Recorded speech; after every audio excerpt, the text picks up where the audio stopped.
রাজধানী যখন ঘুমের প্রস্তুতি নিচ্ছে ঠিক তখনই ক্ষমতার করিডরে শুরু হয়েছে এক রক্তহিম করা অস্থিরতা। দেয়ালে ঝোলানো ক্যালেন্ডারের পাতায় লাল দাগ দেওয়া হয়েছে আগামীকালের তারিখটিতে। এটি কেবল একটি তারিখ নয়, এটি একটি টাইম বোমা। যদি আগামীকালের মধ্যে জুলাই সনদ বাস্তবায়নের চূড়ান্ত ঘোষণা না আসে, তবে শান্ত এই শহর রূপান্তরিত হবে এক অগ্নিগর্ভে। 11 দলীয় ঐক্যের লিয়াজো কমিটির রুদ্ধদ্বার বৈঠক থেকে বেরিয়ে এসেছে সেই ভয়াবহ সংঘাতের ইঙ্গিত। পর্দার আড়ালে কোন মাস্টারমাইন্ডরা হাজারো শহীদের রক্তের বিনিময়ে পাওয়া এই সনদকে ধামাচাপা দেওয়ার নীল নকশা সাজিয়েছে? নিউজ বিডি লাইভের আজকের বিশেষ অনুসন্ধান, রাজপথের গর্জন ও পর্দার আড়ালের ষড়যন্ত্র। সত্যের গভীরে যেতে নিজেকে প্রস্তুত করুন, কারণ যা আপনি জানতে চলেছেন তা আপনার কল্পনাকেও হার মানাবে। বিসমিল্লাহির রহমানির রহিম। আসসালামু আলাইকুম।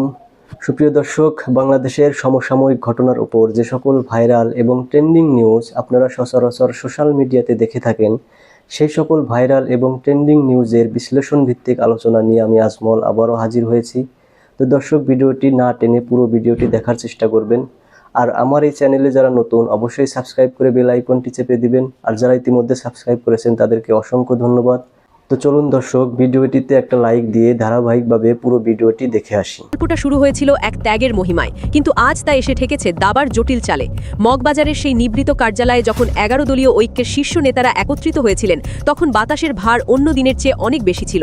বৈঠক শেষে যখন জামায়াতে ইসলামীর আমির ডক্টর শফিকুর রহমান মাইক্রোফোনের সামনে দাঁড়ালেন, তখন তার কণ্ঠস্বরে কোনো মিনতি ছিল না, ছিল এক ভয়াবহ হুঙ্কার। তিনি স্পষ্ট করে দিয়েছেন, সময় আর নেই, আগামীকালই সেই ডেডলাইন।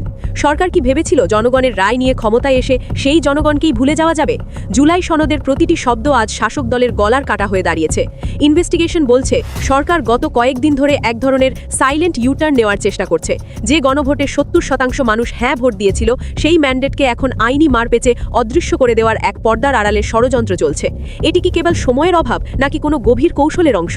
শহরের অলিতে গলিতে এখন কান পাতলে শোনা যাচ্ছে এক চাপা উত্তেজনা। জামায়াতে ইসলামী সহ 11 দলীয় ঐক্যের কর্মীরা কি তবে কেবল নির্দেশের অপেক্ষায়? আমাদের অনুসন্ধানী টিম দেখেছে গত 24 ঘন্টায় বিভিন্ন গোপন মেসেজিং অ্যাপে আন্দোলনের রূপরেখা নিয়ে আলোচনা কয়েক গুণ বেড়ে গেছে। 28 মার্চকে কেন্দ্র করে যে ভবিষ্যৎ আন্দোলনের কথা বলা হচ্ছে, তা কি তবে কেবল একটি তারিখ, নাকি নতুন কোনো বিপ্লবের শুরু? জামায়াতের আমির রাজ্যে হুঁশিয়ারি দিয়েছেন, তা ছিল অত্যন্ত তীক্ষ্ণ। তিনি বলেছেন, আমরা সরকারকে সহযোগিতা করতে চেয়েছি, কিন্তু তার মানে এই নয় যে শহীদদের রক্ত নিয়ে ছিনিমিনি খেলতে দেব। 12 ফেব্রুয়ারির নির্বাচনের পর দেশবাসী ভেবেছিল সংস্কারের কাজ দ্রুত হবে, কিন্তু বাস্তবে কি দেখা যাচ্ছে? প্রশাসনে চলছে ঢালাও দলীয়করণ। দক্ষ কর্মচারীদের সরিয়ে নিজেদের অনুগতদের বসানোর এই নীল নকশা কেন? সরকার কি তবে আরেকটি ফ্যাসিবাদের জন্ম দিতে যাচ্ছে? প্রজাতন্ত্রের কর্মচারীদের যেভাবে তড়িঘড়ি করে পরিবর্তন করা হচ্ছে, তাতে জনমনে এক হিম হাওয়ার অবস্থা তৈরি হয়েছে। নাকি ক্ষমতার মসনদ চিরস্থায়ী করার কোনো গোপন ফন্দি? পুরো সংকটের কেন্দ্রবিন্দুতে আছে জুলাই সনদ। এই সনদের পূর্ণাঙ্গ বাস্তবায়ন কেন এত বিপজ্জনক শাসক দলের জন্য? কারণ এই সনদ বাস্তবায়িত হলে প্রশাসনের প্রতিটি রন্ধ্রে থাকা দুর্নীতির শিকড় উপড়ে যাবে। বিচার বিভাগ আর সরকারের আজ্ঞাবহ থাকবে না। আর ঠিক এ কারণেই ক্ষমতার দাবার ছকে এক ভয়াবহ চাল দেওয়া হয়েছে। সংস্কার কমিশনের অধিবেশন ডাকার সময়সীমা আগামীকাল শেষ হবে, অথচ সরকারের কোনো ভ্রুক্ষেপ নেই। এটি কি অলসতা, নাকি সুপরিকল্পিত কোনো অবজ্ঞা? 11 দলীয় নেতাদের বৈঠকে আজ এই বিষয়টি নিয়েই ক্ষোভের আগুন জ্বলেছে। সংসদ নেতাকে প্রধান দায় নিতে হবে, এই বার্তাটি ছিল সরাসরি যুদ্ধের ঘোষণার মতো। জাতির কাছে ক্ষমা পাওয়ার কোনো পথ সরকার রাখছে না। ইনভেস্টিগেশন বলছে, যদি আগামীকাল অধিবেশন না ডাকা হয়, তবে রাজপথে এমন এক পরিস্থিতি তৈরি হবে যা সামলানোর ক্ষমতা বর্তমান প্রশাসনের হয়তো থাকবে না। এটি কি কোনো বড় রাজনৈতিক দুর্যোগের শুরু? ক্ষমতার এই দাবার গুটি কিভাবে উল্টে যাচ্ছে এবং রাজপথের দখল কার হাতে যাবে, তা জানতে এবং সত্যের প্রতিটি পরত উন্মোচন করতে এখনই নিউজ বিডি লাইভ সাবস্ক্রাইব করুন। গোপন সূত্র বলছে, আন্দোলনের এই তেজ কমিয়ে দিতে শাসক দল থেকে জামায়াত নেতাদের কাছে এক লোভনীয় প্রস্তাব পাঠানো হয়েছিল। প্রস্তাবটি ছিল অত্যন্ত আকর্ষণীয়, ডেপুটি স্পিকারের পদ। কিন্তু রাজনীতির এই মাস্টারমাইন্ডরা যা চেয়েছিলেন তা সফল হয়নি। তারা ভেবেছিল একটি পদের টোপ দিয়ে জুলাই সনদের দাবিকে হিমঘরে পাঠিয়ে দেওয়া যাবে। কিন্তু 11 দলীয় জোট প্রমাণ করেছে, তারা জুলাই সনদের আংশিক নয়, পূর্ণাঙ্গ বাস্তবায়ন চায়। পদের বদলে তারা বেছে নিয়েছে আন্দোলনের কণ্টকাকীর্ণ পথ। এটি কি একটি আত্মঘাতী সিদ্ধান্ত, নাকি আগামীর কোনো বড় বিজয়ের প্রস্তুতি? ষড়যন্ত্রের জালটি আরও গভীরে। 6 সিটিতে যেভাবে প্রশাসক নিয়োগ দেওয়া হয়েছে, তা নিয়ে জামায়াত নেতারা ক্ষোভ প্রকাশ করেছেন। এটি কি নতুন কোনো ফ্যাসিবাদের ব্লুপ্রিন্ট? নির্বাচন নিয়ে জনমনে যে শঙ্কা তৈরি হয়েছে, তা কি ইচ্ছাকৃত? প্রতিটি অনুচ্ছেদে ফুটে ফুটে উঠছে এক গভীর রহস্যের হাতছানি। প্রজাতন্ত্রের সচিবালয় থেকে শুরু করে পুলিশের সদর দপ্তর সবখানেই এখন এক রহস্যময় নীরবতা। কিন্তু এই নীরবতা কি সম্মতির নাকি ঝড়ের আগের স্তব্ধতা? আমাদের বিশেষ ইনভেস্টিগেটিভ টিম প্রশাসনের অন্দরে এমন কিছু তথ্য পেয়েছে যা শুনলে যে কারো শরীর হিম হওয়ার অবস্থা হবে। অভিযোগ উঠেছে জুলাই সনদের সংস্কারের কাজগুলোকে একটি বিশেষ সেলের মাধ্যমে ফাইলবন্দি করে রাখা হয়েছে। এটি কোনো প্রশাসনিক দীর্ঘসূত্রতা নয়, এটি হলো সেই মাস্টারমাইন্ডদের আঁকা একটি নিখুঁত নীল নকশা। 11 দলীয় ঐক্যের শীর্ষ নেতারা যখন প্রশাসনের ঢালাও দলীয়করণ নিয়ে প্রশ্ন তুলছেন, তখন পর্দার আড়ালে চলছে দক্ষ কর্মচারীদের সরিয়ে অনুগত পাপেট বসানোর মহোৎসব। কেন এই তড়িঘড়ি? কেন দক্ষতাকে বিসর্জন দিয়ে আনুগত্যকে প্রাধান্য দেওয়া হচ্ছে? উত্তরটা পরিষ্কার। যদি রাজপথে আন্দোলন দানা বাঁধে, তবে এই অনুগত বাহিনীকেই ঢাল হিসেবে ব্যবহার করবে সরকার। এটি কি জনগণের বিরুদ্ধে কোনো ভয়াবহ যুদ্ধের প্রস্তুতি?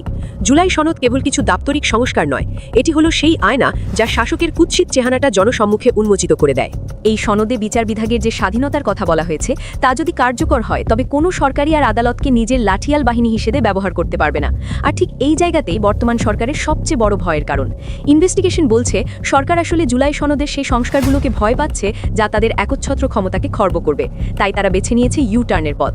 গণভোটে 70% মানুষের রায় পাওয়ার পর আজ যখন বলা হয় আইনি জটিলতা আছে, তখন বুঝতে বাকি থাকে না যে এর পেছনে কাজ করছে কোনো পর্দার আড়ালের ষড়যন্ত্র। তারা চাইছে আইনি মারপেচে সময় পার করে দিতে এবং শেষ পর্যন্ত জুলাই স্পিরিটকে চিরতরে মুছে ফেলতে। 11 দলীয় ঐক্যের নেতাদের বৈঠকে আজ এই বিষয়টি ছিল প্রধান আলোচনার কেন্দ্রবিন্দু। মগবাজারের সেই বৈঠকের রুদ্ধদ্বার কক্ষে কেবল অভিযোগই তোলা হয়নি, বরং তৈরি করা হয়েছে এক রক্তহিম করা আন্দোলনের পরিকল্পনা।